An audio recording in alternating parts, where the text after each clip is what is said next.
I made $120 million selling software that nobody understood, but everyone needed. The kind of money that makes your kids stop pretending they like talking to you and start asking when you're going to think about the future.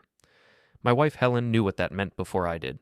We'd been married 42 years. She'd watched me build the company from our garage, watched me nearly lose it 3 times, watched me finally sell it to a consortium that didn't care what the code did as long as it kept doing it. She was the one who suggested Santorini for my 65th birthday. Not because she loved Greece, she'd never been, but because she wanted everyone far away from lawyers and accountants when we told them about the estate planning. Distance creates perspective, she said. They'll be calmer. She was wrong about the calm part. We flew business class, all 6 of us, me and Helen, our daughter Rachel and her husband Tom, and Derek, my sister's kid, who'd been living in our pool house for 8 months while he figured things out. Derek was 28 and had the kind of face that made older women want to help him and younger women want to fix him. He had neither job nor plan, but he had proximity, and apparently that was enough. The villa cost $4,000 a night. White stone, blue trim, carved into the cliff like something from a postcard. Rachel picked it. She'd sent me the listing with a note. You deserve this, Dad. We all do. I paid for everything. Flights, villa, meals, the private boat tour that Derek insisted we needed. Nobody offered to split costs. Nobody even pretended to reach for a wallet. Helen noticed. She always noticed. On the second night, we had dinner on the terrace. The sun was setting, turning the caldera into liquid gold, and Rachel poured wine like she was trying to drown something. Tom kept checking his phone.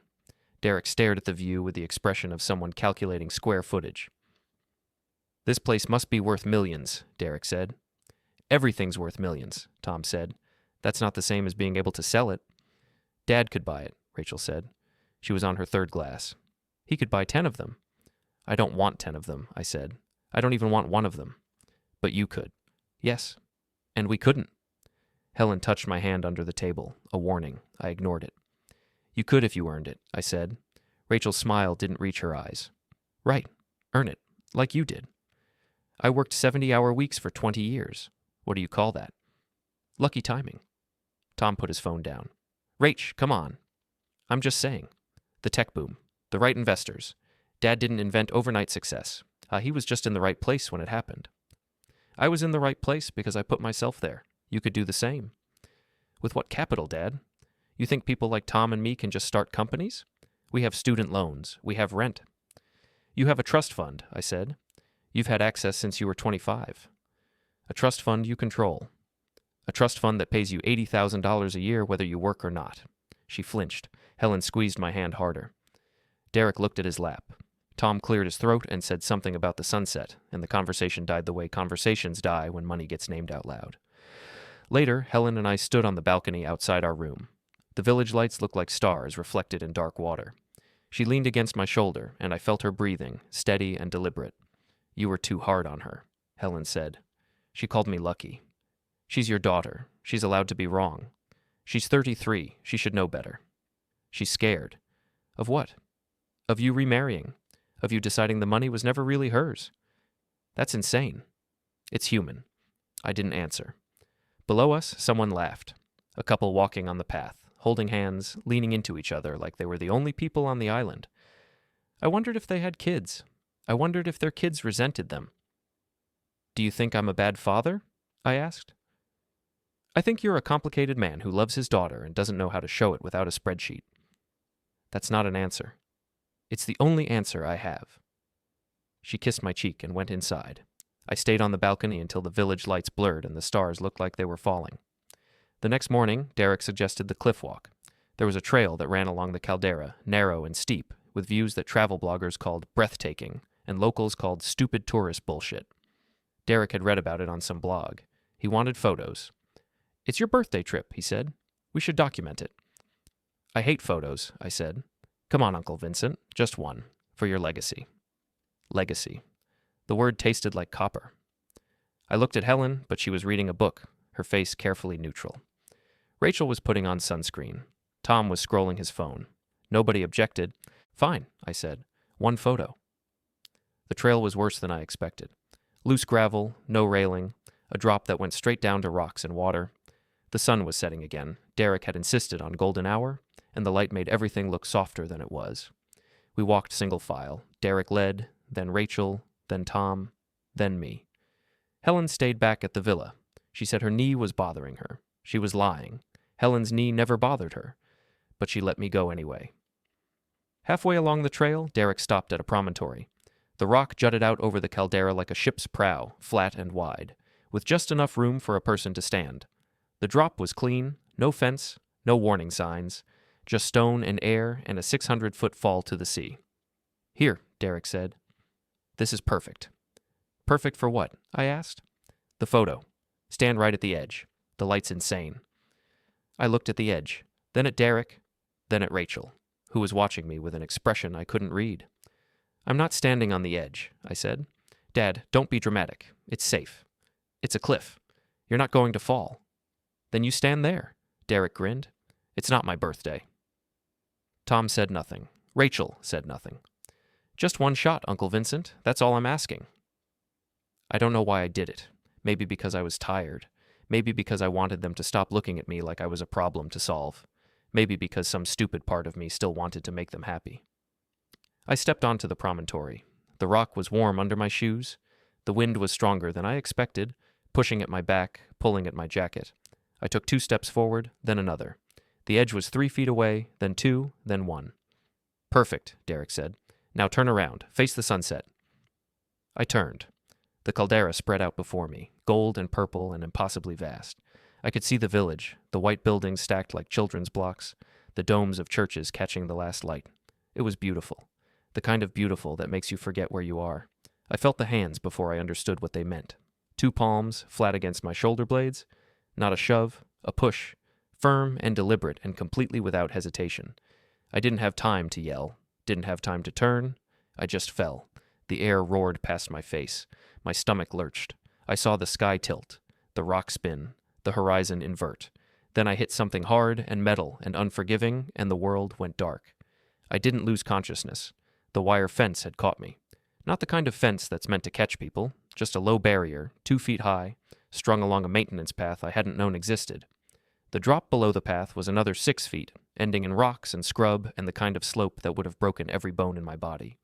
The fence had saved my life by accident. Above me, I heard voices. "Vincent," Rachel's voice, high and sharp. "Dad." "Is he breathing?" "Tom, quieter." "I don't know. I can't see." Then Derek. Calm, almost clinical. "He's not moving. He must have hit his head." "We need to get down there." Rachel again. "There's no path. We'd have to go back to the villa and call someone." "We can't just leave him." "We're not leaving him. We're getting help." A pause. Then Derek again, louder now, projecting. "Vincent had a heart attack. He collapsed. It's tragic, but natural." I tried to speak, tried to shout, but my lungs wouldn't fill, and the only sound that came out was a wheeze, thin and pathetic. "Did you hear that?" Rachel. "Hear what?" I thought, "Nothing. Let's go." Footsteps, gravel crunching, fading. I lay in the dark and listened to them leave. It took me 20 minutes to stand. The fence had torn my jacket and scraped my hands raw, but nothing was broken. My ribs ached. My head throbbed. But I could move. I climbed back up to the trail using roots and rocks and the kind of stupid determination that keeps people alive when they shouldn't be. By the time I reached the top, the sun was gone and the sky was full of stars. The trail back to the villa took 30 minutes. Nobody passed me. Nobody called out. The island was silent except for the wind and the distant sound of the sea. When I reached the villa, the lights were on. I could hear voices inside. Rachel was crying. Tom was on the phone. Derek was speaking in the low, steady tone of someone explaining a tragedy to authorities. I didn't go inside. Instead, I walked down the hill to the village and found a bar that didn't ask questions. I ordered whiskey and sat in the corner and tried to understand what had just happened. My nephew had pushed me off a cliff. My daughter had watched. My son-in-law had done nothing. And all 3 of them had agreed, without hesitation, to call it a heart attack. I finished the whiskey, ordered another. The bartender gave me a look, but poured anyway. By the time I left, I had a plan. Not revenge, not yet. Yeah, first, I needed to understand how deep this went. And then, I needed to make sure they never saw me coming. The hospital in Fira smelled like antiseptic and cigarette smoke.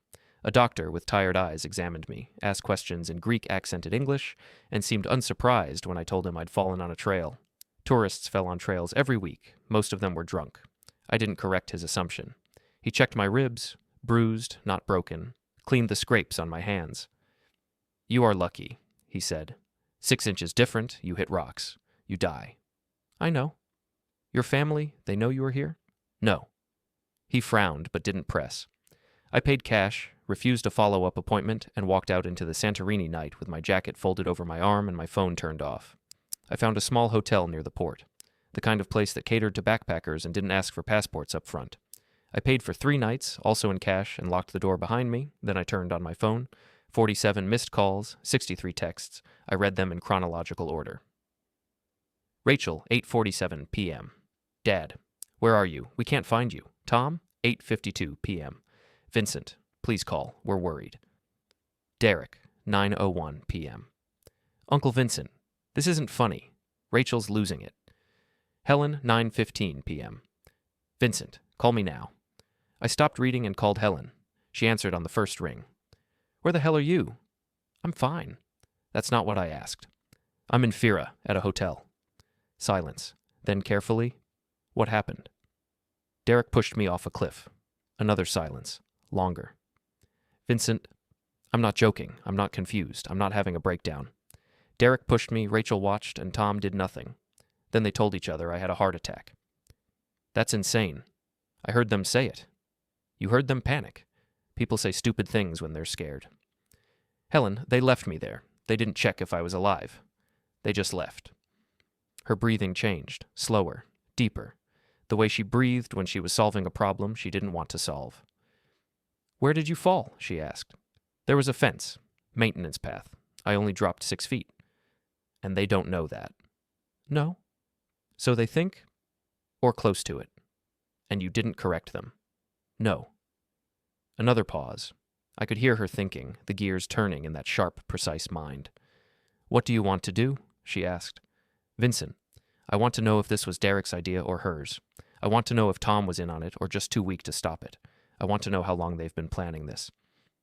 You don't know they were planning anything. They called it a heart attack before they called an ambulance. She didn't answer.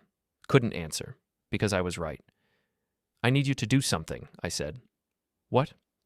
Go back to the villa. Act normal. Comfort Rachel. Let them think I'm missing. Let them think I'm hurt. Let them show you who they really are. You want me to lie to our daughter? I want you to see if our daughter is lying to you. Silence. Please, I said. Helen exhaled, long and slow. 3 days. If you're not back in 3 days, I'm telling them everything. Deal. And Vincent? Yeah? If you're wrong about this, if there's even a chance you're wrong, you're destroying this family for nothing. I know. She hung up. I sat on the hotel bed and stared at my phone. Rachel's texts kept coming, increasingly frantic, increasingly desperate. Rachel, 11:34 p.m. Dad, please, I can't do this. I need to know you're okay. Rachel, 11:41 p.m. We called the police. They're searching the trails. I turned the phone off and closed my eyes. When I woke up, it was past noon. My ribs hurt worse than before, and my hands had stiffened into claws. I took a shower, letting the hot water work on the bruises, and tried to think like someone who wasn't drowning in rage. Facts. Derek pushed me. Rachel and Tom saw it happen. They lied about it immediately. Questions. Was it planned? Was it improvised? Who benefits? The answer to the last question was obvious. If I died, Rachel inherited everything. Not just the trust fund, the whole estate. $120 million are minus taxes and Helen's share, enough to live like royalty for the rest of her life, enough to make Tom happy, enough to justify almost anything. But planning a murder? At least I didn't think she was, unless I didn't know my daughter at all. I spent the afternoon in internet cafes, reading, Greek inheritance law, estate planning. I learned that if I died abroad without a clear cause, the investigation could take months. I learned that heart attacks were common in men my age, especially after long flights and rich meals. I learned that witness testimony from family members carried weight, especially if they were consistent. And I learned that Derek had left Greece the morning after the fall. I found the information buried in Rachel's Facebook. A tagged photo at Athens airport, Derek with his backpack, caption reading, "Had to cut the trip short. Family emergency back home." Back home, not to a hospital. Not to help search, just home. I screenshotted everything and sent it to an email address only Helen knew about. Then I kept reading. By evening, I had a timeline. 8 caller p.m. I fell. 8:45 p.m. Rachel called me, pretending to search. 9:30 p.m. They contacted local authorities, reported me missing. 10:15 p.m. Derek booked a flight to Athens. 6:00 a.m. Derek left Santorini. He didn't stay to see if I was alive, didn't stay to talk to police. He just ran. That wasn't panic. That was planning. I called Helen again. "How are they?" I asked. "Destroyed. Rachel hasn't stopped crying. Tom's been on the phone with your lawyer." "Why?" "How long the estate is frozen." My jaw tightened. What did the lawyer say? That it's too early for those questions. And Tom's response? He said he was just trying to prepare Rachel for the worst. Bullshit. I agree. I heard something in her voice. A coldness I rarely heard. Helen was angry, not at me, at them. "What else?" I asked. "The police came by this morning. They searched your room, took your passport, your laptop, your medication bottles." "Why the medication?" "They said they needed to rule out a medical episode. Rachel told them you'd been complaining about chest pains." "I never said that." "I know." We sat in silence. I could hear the sea through her phone, the same sea I could hear through my window. We were miles apart, but the sound was identical. "She's lying to the police," I said. "Yes." "She's building a narrative." "Yes." "And you still think I'm wrong?" Helen didn't answer immediately. When she did, her voice was quiet, sad. "I think she's scared. I think Derek put ideas in her head. I think she's convincing herself that what happened was an accident so she doesn't have to face what it really was. And what was it really? I don't know yet, but I will." "How?" "I'm going to ask her. Helen. Not about the fall, about the money, about what she thinks happens next. People tell the truth when they think no one's listening." "She's our daughter." "I know. That's why I'll know if she's lying." She hung up before I could argue. I spent the next 2 days invisible. I stayed in the hotel room, ordered food delivery, and monitored the search from afar. The police expanded their grid. Divers checked the water. A helicopter flew the coastline. Nobody found anything because there was nothing to find. On the third day, Rachel posted on Facebook. The post was long, emotional, the kind of thing people share when they're grieving publicly. "My father is missing. We were on a family trip to celebrate his birthday, and he went for a walk and never came back. If you're reading this, please share. Please help us find him. He's 65, gray hair, blue eyes, about 6 feet tall. He was wearing a black jacket and jeans. If anyone saw him near the Caldera trails on the evening of August 23rd, please contact the Santorini police. We just want to bring him home." The post had 147 comments. Most were sympathetic. A few were suspicious. One person asked why the family hadn't hired private investigators. Rachel replied, "We're doing everything we can." She didn't mention the $120 million, didn't mention the estate, didn't mention that bringing me home meant access to everything I owned. But the comments did. Someone I'd never met wrote, "Your father was a brilliant man. I hope his legacy lives on through you." Rachel liked the comment. I screenshotted that too. On the fourth day, Helen called. "I'm done," she said. "Done with what?" "Pretending." "And?" She said she didn't want to think about it. Then she spent an hour on the phone with the estate lawyer asking about probate timelines. "Did you confront her?" "No, I let her talk. And Vincent, she thinks you left us. She thinks you faked this to disappear. She told Tom that you'd been acting strange for weeks, that you'd mentioned wanting to start over, that this was probably some midlife crisis bullshit." "That's insane." "That's the story she's telling herself, because the alternative is that she watched Derek push you and did nothing to stop it." "Which is the truth." "Yes, but people don't accept the truth when it makes them monsters." I sat down. The hotel room felt too small, too hot. "What do I do?" I asked. "You come home. They'll know I'm alive." "Good. Let them know. Let them scramble. Let them realize they're not getting away with this." "And then?" "Then we figure out what they're really guilty of, and we make sure they pay for it." Her voice was steel. I'd heard that voice before, years ago, when a business partner tried to cheat me out of the company. Helen had dismantled him quietly, efficiently, without raising her voice. By the time she was done, he'd lost his reputation, his investors, and his marriage. She'd never told me how she did it. I didn't ask. "Book me a flight," I said. "Already done. You leave in 6 hours." "Helen?" "Yeah? I love you. I know. Now come home and let's bury these bastards." She hung up, I packed my bag, checked out of the hotel, and took a taxi to the airport. The sun was setting again, painting the caldera in gold and red, and I didn't look back.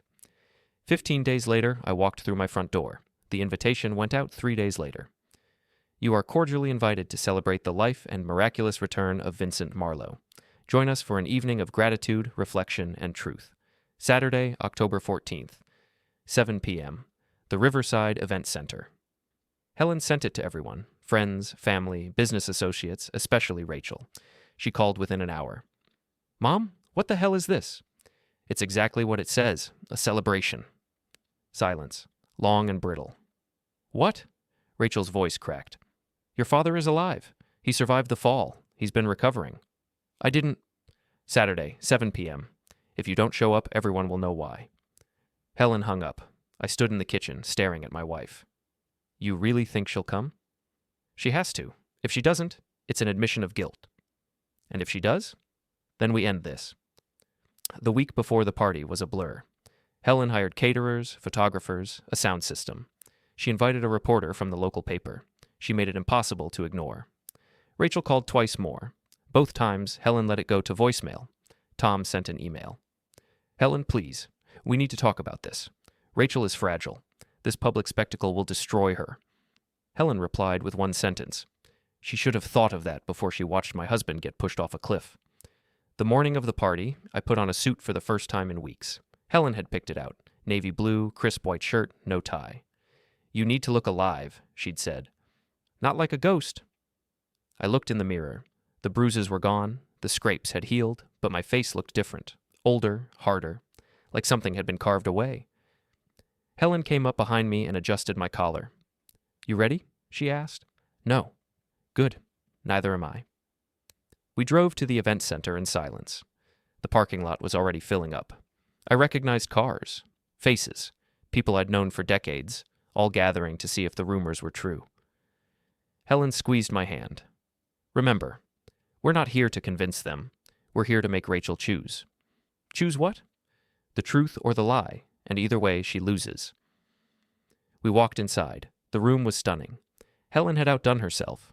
White flowers, soft lighting, a stage at the front with a microphone. It looked like a wedding, or a funeral. People turned as we entered. Whispers rippled through the crowd. I saw shock, confusion, relief, anger, and then I saw Rachel. She stood near the back, clutching Tom's arm. She'd lost weight. Her face was pale, her eyes red. She looked like she hadn't slept in weeks. Our eyes met. She didn't look away. Helen guided me to the front of the room. She tapped the microphone and the crowd went silent. "Thank you all for coming," she said. "I know this is unusual. I know many of you are confused, but I promise everything will make sense." She gestured to me. "As you can see, my husband is alive. Vincent survived what we were told was a fatal accident, and tonight he's going to tell you exactly what happened." I stepped forward. The room felt too small, too hot. I looked at Rachel. She was shaking. 15 days ago, I said, I was pushed off a cliff in Santorini. It wasn't an accident. It wasn't a heart attack. It was an intentional act by someone I trusted, someone I loved." Gasps, murmurs. I kept going. "I survived because I landed on a maintenance fence 6 feet down. I survived because I was lucky. But the people who pushed me didn't know that, and they started planning how to spend my money before my body was even found." Rachel stood. "Dad, stop." "Why? Because it's not true?" "Because you're humiliating me. I'm telling the truth. You're telling a story, a paranoid, vengeful story that makes you the victim and me the villain." "Then correct me. Tell everyone what really happened." She opened her mouth, closed it, looked at Tom. Tom stood. "Vincent, we understand you're upset, but accusing Rachel—" "I'm not accusing Rachel. I'm accusing Derek." The room went silent. Rachel's face drained of color. "Derek pushed me," I said, and Rachel watched, and then they both lied about it. "I didn't lie," Rachel whispered. "You told the police I had chest pains. You told them it was a heart attack." "I was scared. I didn't know what to do." "You could have told the truth." "I didn't know it was the truth. I didn't know Derek was going to—" She stopped. Helen stepped forward. "Going to what, Rachel?" Rachel's hands were shaking. "I didn't know he was going to push him, I swear. I thought he was just going to scare him. just make him think about how fragile life is, how easily things could end. And when he actually pushed me, I asked. I panicked. I froze. I didn't know what to do. So you did nothing? You left me there. You told the police I had a heart attack. You started asking lawyers about the estate. You did everything except tell the truth. Rachel's voice broke. Because I knew what it would look like. I knew everyone would think I was involved. I knew I'd lose everything. So you chose the money over me? No, I chose survival. By letting me die. She collapsed into Tom's arms, sobbing. The room was silent except for her crying. I looked at Helen. She nodded. I want to be clear, I said. I'm not pressing charges. I'm not filing a lawsuit. I'm not asking for anyone's pity. I'm simply making sure that everyone here knows the truth. My daughter watched me get pushed off a cliff, and she chose to protect the person who did it instead of protecting me. That's the truth. And I'm done pretending otherwise. I stepped off the stage. Rachel lunged toward me. Dad, please, I'm sorry. I'm so sorry. I looked at her. Really looked. Saw the tears, the desperation, the part of her that was still the little girl who'd believed I could fix anything. I know, I said. She blinked. What? But you were willing to let it happen, and that's almost worse. Dad, you're not getting the inheritance, Rachel. I've rewritten the will. Everything goes to charity. You get nothing. I don't care about the money. Yes, you do. That's the whole problem. I walked past her. Helen followed. Rachel screamed after us. You can't do this. You can't just cut me out. I stopped. Turned. Watch me. We left. Behind us, the crowd erupted. Questions, arguments, people choosing sides. Rachel kept screaming. Tom tried to calm her. Someone was filming. Helen and I walked to the car. Is that it? I asked. Not quite. What else is there? One more thing. She pulled out her phone and showed me a message. It was from Derek. I'm sorry. I'm so sorry. Please don't destroy my life. I'll do anything. Helen typed a reply. You already destroyed your life. I'm just making sure everyone knows. She hit send and put the phone away. Now it's done, she said. We drove home in silence. The house was dark when we arrived, empty, quiet. Helen poured herself a drink. I sat on the couch and stared at nothing. Do you feel better? She asked. No, neither do I. Then why did we do it? Because they needed to know there are consequences. Because silence is permission. Because I couldn't let them think they'd won. I nodded. It made sense. In a cold, logical way, it made sense. But it didn't feel like victory. It just felt like loss. Helen sat next to me. We didn't talk. We just sat there, two people who'd survived something terrible, wondering if survival was enough. Outside, the sun was setting. The same sun that had been setting in Santorini when Derek pushed me. The same light, the same colors, but nothing was the same, and it never would be again. The next morning, Rachel left a voicemail. Dad, Mom, I don't know if you'll listen to this, but I need to say it anyway. I'm leaving. Tom and I are moving. I don't know where yet. Somewhere far away. Somewhere no one knows us. I can't stay here. I can't face the people who think I'm a murderer. I can't face you. I know you'll never forgive me. I wouldn't forgive me either, but I want you to know. I loved you. I still love you. And I'm sorry. For everything. For being weak. For being selfish. For not being the daughter you deserved. I'm sorry. The message ended. Helen deleted it without listening. Aren't you curious? I asked. No. She's our daughter. She was our daughter. Now she's just someone who made a choice. Helen? Vincent, I'm done. I'm done caring about people who only care about themselves. I'm done making excuses. I'm done forgiving the unforgivable. She walked upstairs. I sat alone and listened to the voicemail again. Rachel's voice was broken, hollow, like something inside her had died. I wondered if she'd ever get it back. I wondered if I cared. 3 weeks after the party, Rachel's house went up for sale. I saw the listing online. Charming colonial, needs TLC, price to move. They were asking $340,000 for a house worth $480,000. Desperation pricing. Helen saw it too. She didn't comment. Tom's LinkedIn updated. New job, entry level, customer service, $42,000 a year. He'd been making $95,000 before. Rachel disappeared from social media entirely. No posts, no photos, no trace. Derek sent one more message, this time to me directly. Uncle Vincent, I know you hate me. I hate me too. I don't expect forgiveness. I just want you to know. I thought I was helping. I thought I was fixing things. I was wrong. I'm sorry. I didn't reply. A week later, I got a call from a number I didn't recognize. Mexico area code, I answered. Vincent? Derek's voice, smaller than I remembered. What do you want? I wanted to hear your voice, to know you're really alive. I'm alive. I'm glad. Are you? Silence. I don't know, Derek said finally. I thought I'd feel relieved, but I just feel empty. Good. Do you think Rachel will ever forgive me? No. Do you think you will? No. Then why did you answer? Because I wanted you to know that I'm still here, that I survived, that you failed. I hung up. Helen asked me later if I felt better. I didn't, but I felt something, and that was more than I'd felt in weeks. The estate closed in November. The lawyer called to confirm the distribution. $95 million to charity, $15 million to Helen, everything else divided among smaller bequests and administrative costs. Rachel got a letter, 1 page, official.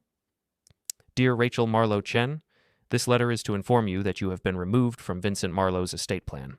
You will receive no inheritance, no trust fund distributions, and no further financial support. This decision is final and irrevocable. She didn't respond. Tom did. Vincent, I understand you're angry. I understand we made mistakes. But cutting Rachel off completely is cruel. She's your daughter. She made a mistake. She deserves a second chance. I wrote back. She had a second chance. She had 100 chances.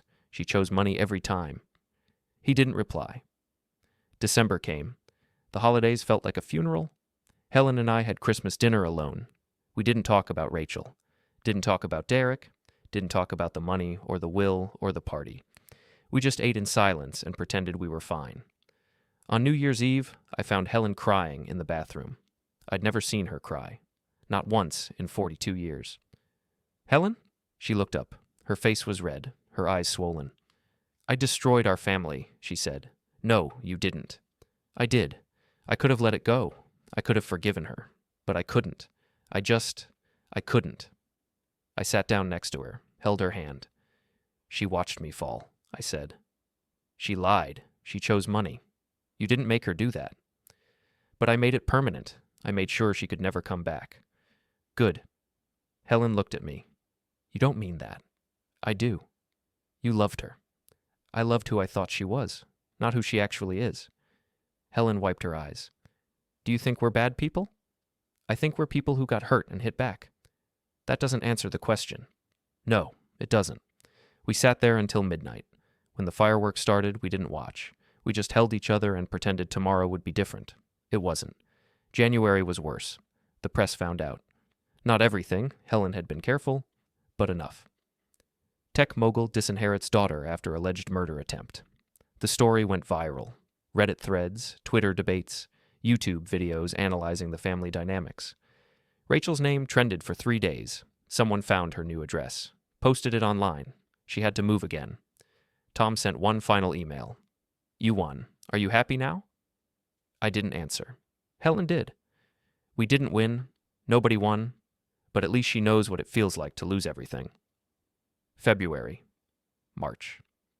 The story faded. People moved on to newer scandals. Rachel disappeared completely. No trace online. No forwarding address. No contact. I told myself I didn't care. I was lying. In April, Helen suggested therapy. For what? I asked. For us. For what happened. For the fact that we destroyed our daughter and can't seem to feel bad about it. I feel bad. Do you? I thought about it. I don't know. We went to therapy. A woman named Dr. Patricia Kern, who specialized in family trauma. She asked questions. We answered. She took notes. Do you think your response was proportional? She asked. Yes, Helen said. No, I said. Dr. Kern looked between us. Interesting. What's interesting? Helen asked. You both survived something horrible, but you're processing it differently. Helen is focused on justice. Vincent is focused on loss. So? Helen said. So eventually, you'll have to reconcile those perspectives, or you'll destroy each other the way you destroyed Rachel. Helen stood. We're done here. We didn't go back, but the words stuck. You'll destroy each other. I thought about that a lot. Wondered if it was already happening. Wondered if the cracks were too deep to fix. In May, I sold the house. Helen didn't argue. She just started packing. We bought a condo downtown, smaller, simpler, no memories. I donated Rachel's childhood belongings to Goodwill, her toys, her books, her art projects, everything. Helen watched me load the boxes and said nothing. When we moved into the condo, it felt like starting over, not in a good way, in the way that starting over means admitting the first attempt failed. June brought a letter, no return address, postmarked from Portland. I opened it. Dad, I know you don't want to hear from me. I know you think I'm a monster. Maybe I am. But I need you to know something. I'm pregnant. I'm due in October. I don't expect you to care. I don't expect anything. I just thought you should know. You're going to be a grandfather, even if you never meet them. Even if you never forgive me, you're going to be a grandfather. Love, Rachel. I read it 3 times. Then I showed Helen. She read it once. Do you want to respond? She asked. I don't know. Then don't, not yet. I put the letter in a drawer. A month later, I took it out, read it again, put it back. In August, I dreamed about Rachel. She was 6 years old, wearing a butterfly costume from Halloween. She was laughing. I was pushing her on a swing. Higher, higher. She was screaming with joy. Then the swing chain broke. She fell. I couldn't catch her. I woke up sweating. Helen was awake too. Same dream? Yeah. It's been 4 months, Vincent. I know. You need to decide. Decide what? If you're going to forgive her, or if you're going to let this eat you alive. I don't know how to forgive someone who watched me die. Then figure it out. Maybe we deserve it. Helen turned away. Maybe. September, October, November. Rachel had the baby. A boy. She sent a photo. I didn't open it. Helen did. He looks like you, she said. I don't care. Liar. She was right. I was lying. But I didn't know how to stop. December came again. 1 year since the party. 1 year since I'd publicly destroyed my daughter. I thought I'd feel vindicated. I just felt tired. On Christmas Eve, Helen put the photo on the mantel. The baby, blue eyes, dark hair. What are you doing? I asked. Making a choice? What choice? To stop pretending we don't care. We don't care. Yes, we do, and it's destroying us. I looked at the photo, at the baby who'd never know me, who'd grow up hearing stories about the grandfather who disowned his mother, who'd hate me without ever meeting me. What do I do? I asked. You write her back. And say what? Whatever you need to say. I sat down, pulled out paper, stared at it. What did I need to say? I'm sorry, I'm angry, I'm hurt. I don't know how to forgive you, but I want to try. I wrote it all, 3 pages, front and back. No editing, just truth. I sealed it, addressed it, walked to the mailbox in the snow, stopped, turned around, went back inside. Helen looked at me. You didn't send it. No. Why not? Because I'm not ready. When will you be ready? I don't know. Helen took the letter from my hand. Then I'll send it. Helen? She was already walking to the door. I heard the mailbox clang, heard her footsteps on the porch, heard the door close. It's done, she said. What if she doesn't respond? Then we know we tried. What if she does? Then we figure out what comes next.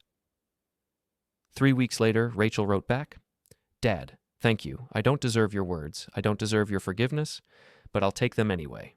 Because I need them. Because I'm trying to be better. Because I want my son to know his grandfather.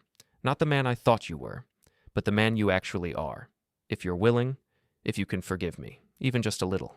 His name is Vincent. After you. Love, Rachel. I read the letter, read it again, handed it to Helen. She smiled. It was the first real smile I'd seen in a year. What do we do? I asked. We start over. How? 1 step at a time. I didn't call Rachel right away. I needed time. Helen understood. She always understood. Instead, I focused on small things, normal things. I started running again, something I hadn't done since before Santorini. The rhythm helped, the repetition, the way my body remembered how to move even when my mind was stuck. Helen joined me sometimes. We didn't talk during the runs, just moved in parallel, 2 people relearning how to exist in the same space without destroying each other. In late January, I drove to Portland. I didn't tell Rachel I was coming, didn't tell Helen either. I just got in the car and drove 8 hours through rain and fog until I found the address from Rachel's letter. It was a small house, rental. The yard was overgrown and the paint was peeling, but there were flowers in the window boxes. Someone was trying. I sat in the car for an hour, watching, waiting. Rachel came out at 3 p.m. She looked older, thinner.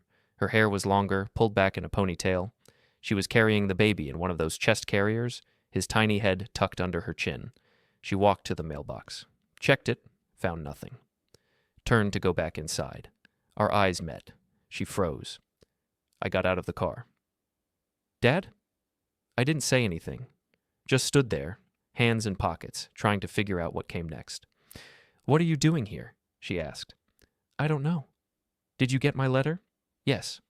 And I needed to see you, to see if what you wrote was real." She looked down at the baby. "It's real, all of it. Can I see him?" Rachel's eyes filled. She nodded and walked closer. The baby was sleeping. Tiny fists curled against his chest. He had my nose, Helen's mouth, Rachel's coloring. "His name is Vincent," she said. "I know. I wanted him to have something good, something that wasn't tainted by what I did. It's a good name." She laughed. It was bitter and broken. "Is it? Or is it just a reminder of everything I destroyed? Maybe both." We stood there in the rain. The baby woke up and stared at me with wide, curious eyes. I touched his hand. He grabbed my finger with surprising strength. "Do you want to come inside?" Rachel asked. "I don't think I'm ready for that." "Then what are you ready for?" "I don't know, maybe just this, standing here, seeing that you're trying." "I am trying, every day. It's the hardest thing I've ever done." "Good." Rachel's face crumpled. "I'm so sorry, Dad. I know I've said it before, but I need to say it again. I'm sorry. For everything. For being selfish. For being weak. For not stopping Derek. For lying. For all of it. I know. Do you forgive me?" I looked at her. At the baby. At the life she was trying to build from the wreckage. "I'm working on it. That's all I can ask." I let go of the baby's hand and stepped back. "I should go." "Will you come back?" "I don't know." "Okay." I got in the car. Rachel stood in the yard, holding the baby, watching me leave. I drove halfway home before I had to pull over. Then I cried for the first time since Santorini. When I got home, Helen was waiting. "You went to see her," she said. "Yes." "How did it go?" "I don't know. I saw the baby. I told her I was working on forgiving her. Then I left." "That's a start." "Is it?" Helen pulled me close. "Yes, it is." Over the next few months, I made the drive 3 more times. Each visit was longer, less awkward. Rachel introduced me to her neighbors, showed me the baby's room, made coffee and asked about my life. We didn't talk about Derek. Didn't talk about the money. Didn't talk about the year we'd spent destroying each other. We just talked about normal things, the baby's sleep schedule, the weather, the book she was reading. It wasn't forgiveness, not yet. But it was something. In April, Helen came with me. Rachel cried when she saw her. "Mom, I didn't think you'd ever—" "Neither did I." They hugged. It was stiff at first, formal. But then Rachel collapsed and Helen held her, and something broke open between them. "I'm sorry," Rachel sobbed. "I'm so sorry." "I know, baby, I know." We stayed for dinner. Rachel cooked, Tom helped. The baby sat in a high chair, throwing food and laughing. It felt almost normal. Almost. On the drive home, Helen asked, "Do you think we can really move past this?" "I don't know. Maybe. Eventually." "Do you want to?" I thought about it. "Yes, I think I do." "Me too." In June, Rachel and Tom came to visit. The first time they'd been back since the party. Rachel walked through the condo slowly, like she was cataloging what had changed. We'd gotten rid of almost everything from the old house. No photos, no mementos, just clean lines and empty walls. "It's nice," she said. "It's sterile," Helen corrected. "It's a fresh start." We had lunch on the balcony. The baby sat on my lap, grabbing at my glasses. Tom and Rachel talked about their jobs. She was working at a nonprofit. He was managing a warehouse. Nothing glamorous, nothing lucrative, but honest work. "We're doing okay," Rachel said. "Not great, but okay." "That's all you can ask for," I said. "Is it?" "It's more than some people get." She nodded. Understood. After lunch, Rachel asked if we could talk, alone. Helen took Tom and the baby inside. Rachel and I sat on the balcony. "I need to tell you something," she said. "Okay." "Derek contacted me." My jaw tightened. "When?" "Last month. He's still in Mexico. He says he's sober now, working at a surf shop, trying to rebuild. Good for him. He wants to apologize. To you. No. Dad. I said no. Rachel looked down. I told him you'd say that. Then why bring it up? Because I think you should hear him out, not for his sake, for yours. I don't need closure from Derek. Maybe you do. Maybe we all do. I stood. Derek pushed me off a cliff. He confessed. He ran. He doesn't get to apologize his way back into our lives. I'm not asking you to forgive him. I'm just asking you to listen. Why? I can see it. Mom can see it. You're getting better, but you're not all the way there. And maybe talking to Derek would help. Or maybe it would make things worse. Maybe, but you won't know unless you try. I didn't answer. Rachel touched my hand. Think about it. Please. I thought about it for weeks. Helen said it was my choice. Said she'd support whatever I decided. I decided no. Then I decided maybe. Then I decided yes. I called Derek in late July. Uncle Vincent?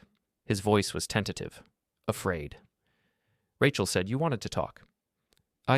Yes, if you're willing. I'm willing to listen. That's all. That's more than I deserve. We talked for an hour. Derek apologized, over and over. Said he'd been angry, jealous, stupid.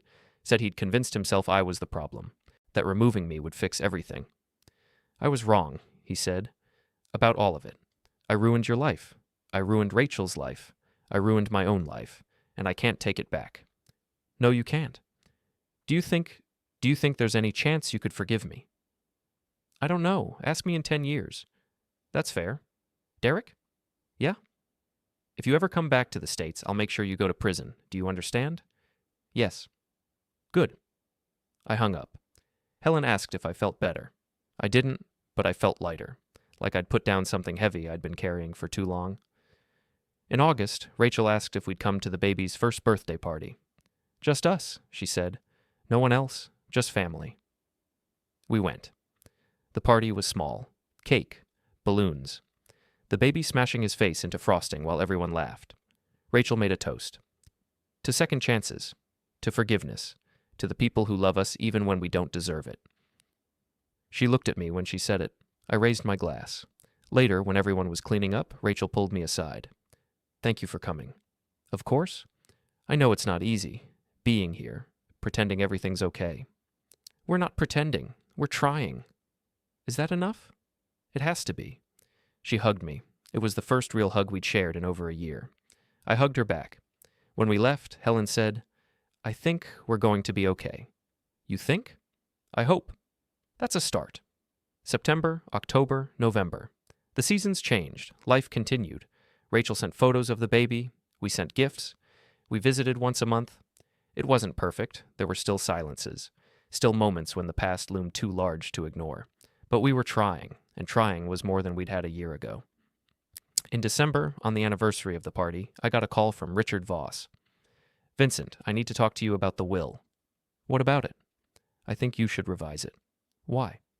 Because the current version doesn't reflect your life anymore. You have a grandchild now, a daughter you're rebuilding a relationship with. The charities are still important, but maybe they shouldn't get everything. What are you suggesting?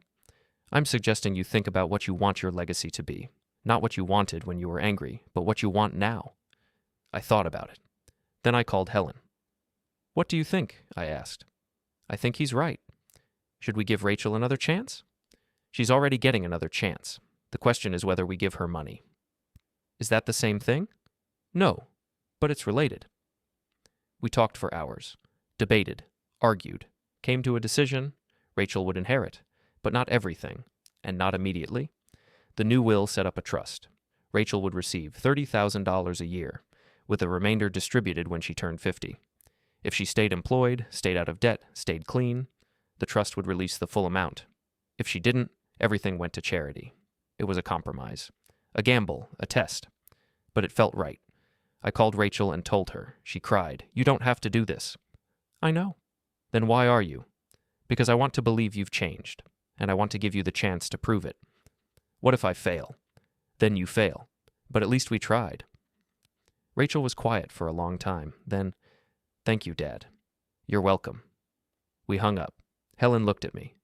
No regrets? Ask me in 20 years. She laughed. It was the first real laugh I'd heard from her in months. We spent Christmas with Rachel and Tom.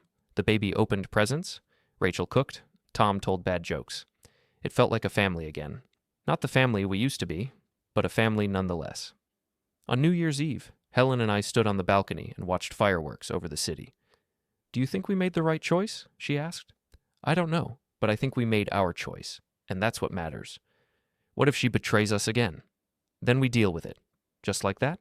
Just like that. Helen leaned into me. I'm proud of us. For what? For surviving, for trying, for not letting what happened destroy us completely. We came close. But we didn't. I kissed her forehead. No, we didn't. The fireworks exploded overhead. Gold and red and purple, beautiful and temporary, like everything else. The first 6 months of the new year passed quietly. Rachel kept her job. Tom got promoted. The baby started walking, then talking, then getting into everything. We visited once a month, sometimes twice. The trips got easier. The conversations got lighter. But the shadow never fully left. In July, I got a call from the Greek police. Mr. Marlowe, this is Inspector Andros. We spoke last year regarding the incident in Santorini. My stomach dropped. Yes, I remember. I'm calling to inform you that we've closed the investigation. Yes, there was insufficient evidence to support foul play. The witness statements were contradictory, and without cooperation from the involved parties, we cannot proceed with criminal charges. So Derek gets away with it. I'm sorry, Mr. Marlowe. Without physical evidence or a confession that can be verified in court, our hands are tied. He confessed to my daughter. Hearsay, not admissible. So there's nothing. I'm afraid not. I hung up. Helen found me in the study an hour later. What happened? She asked. The Greeks closed the case. Derek's off the hook. Legally. That's the only kind that matters. Helen sat down next to me. Does it change anything? No. He's still in Mexico, still broke, still living with what he did. And you're still here, still alive, still winning. This doesn't feel like winning. That's because winning never feels the way you think it will. She was right. She usually was. In August, Derek sent a letter. Not to me, to Rachel. She forwarded it. Uncle Vincent, I know you don't want to hear from me. I know you'll probably throw this away without reading it, but I need to say this anyway. A liver cancer, stage 4. The doctors say I have 6 months, maybe less. I'm not asking for forgiveness. I'm not asking for anything.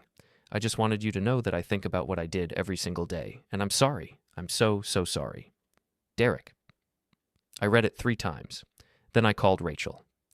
Did you respond? I asked. No. Are you going to? I don't know. Should I? That's your choice. What would you do?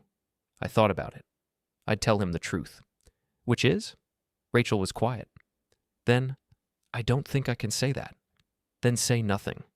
Is that what you're going to do? Yes. Dad. He made his choice, Rachel. Now he gets to live with it, or die with it. I don't care which. I hung up. Helen asked if I was sure. I wasn't. But I didn't change my mind. Derek died in October. Rachel sent a text. He's gone. Thought you should know. I didn't respond.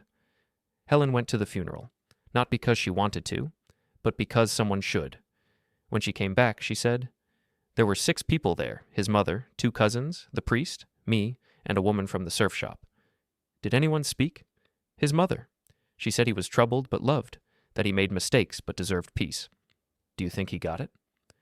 Whether that's peace or not is above my pay grade. I nodded, felt nothing. Maybe that was its own kind of peace. In November, Rachel asked if she could visit for Thanksgiving. We said yes.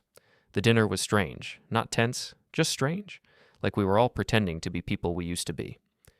Tom carved the turkey. Rachel set the table. The baby threw mashed potatoes. Helen laughed. It looked normal. It even felt normal. But it wasn't. After dinner, Rachel asked if we could take a walk. Just the 2 of us. We walked through the neighborhood. The leaves were gold and red, falling in drifts across the sidewalks. Rachel pushed the stroller. I walked beside her. I need to tell you something, she said. Okay. I've been seeing a therapist for the past year. That's good. She asked me to write you a letter about everything that happened, about what I did and why I did it and how I feel about it now. Did you write it? Yes. She pulled an envelope from her pocket, handed it to me. I don't expect you to read it now, or ever, really, but I wanted you to have it. I took the envelope. It was thick, heavy. What does it say? It says that I was selfish and weak and terrified. It says that I convinced myself you didn't love me and that made it easier to let Derek hurt you. It says that I've spent the last 2 years trying to understand how I became someone who could do that. And it says that I'm sorry, not because I want you to forgive me, but because I need to forgive myself. Her voice broke on the last word. I stopped walking, looked at her. Do you? I asked. Forgive yourself? Some days, not every day, but some days. That's more than I have. What do you mean? I mean, I still don't know if I've forgiven you, or if I can, or if I should. Rachel's eyes filled. I understand. Do you? I think so. You lost your daughter the day I watched you fall, and you don't know if you'll ever get her back. Something like that. She nodded, wiped her eyes, kept walking. We circled the block in silence. When we got back to the house, Rachel stopped. Dad? Yeah? If you decide you can't forgive me, if you decide this is too hard, I'll understand. I won't fight you, I won't beg. I'll just be grateful for the time we've had. Okay. But I hope you don't. I hope you keep trying. Because I'm going to keep trying, no matter how long it takes. She went inside. I stood on the porch for a long time, holding the letter, watching the leaves fall. Later that night, I opened it. The letter was 10 pages, front and back. Rachel's handwriting, cramped and messy, like she'd written it in one sitting without stopping. She told me everything, about the fights we'd had, about the resentment she'd carried, about the moment on the cliff when she'd seen Derek's hands on my back and done nothing. I froze, she wrote, but because some part of me thought maybe things would be easier if you were gone. And that thought, that tiny, horrible thought, was enough to paralyze me. By the time I realized what was happening, it was too late. And then I had to choose. Tell the truth and destroy my life, or lie and pretend it was an accident. I chose the lie, and I've been living with that choice ever since. She wrote about the months after, about the guilt, about the sleepless nights, about the way she'd convinced herself that I deserved it, somehow, to make the guilt bearable. But I couldn't sustain that lie, she wrote, because you didn't deserve it. You were hard on me, you were demanding, but you loved me, and I threw that love away because I was too weak to tell the truth. The last page was different, shorter, more direct. I don't know if you can forgive me. I don't know if I'd forgive me, but I need you to know. I'm trying to be better. I'm trying to be the daughter you deserved, not for you, for me, for Vincent, for the people I love. I'm trying, and I'll keep trying, even if you never see it. Love, Rachel. I read it twice, then I folded it carefully and put it in my desk drawer. Helen found me there an hour later. You read it, she said. Yes? And I don't know what to do with it. You don't have to do anything. You can just sit with it. For how long? As long as you need. I looked at her. Do you think she's changed? I think she's trying to. Is that enough? It is for me. What about for me? Only you can answer that. I sat with the letter for weeks. Didn't mention it to Rachel, didn't bring it up again with Helen, just thought about it. In December, on the anniversary of the first party, Rachel called. I know this is a hard day for you, she said. I just wanted to tell you I'm thinking about you. Thank you. And Dad? Yeah? I love you, no matter what happens. I love you. She hung up before I could respond. That night I told Helen I was ready. Ready for what? She asked. To try. Really try, not just go through the motions, but actually rebuild this. Are you sure? No, but I'm going to do it anyway. Helen smiled.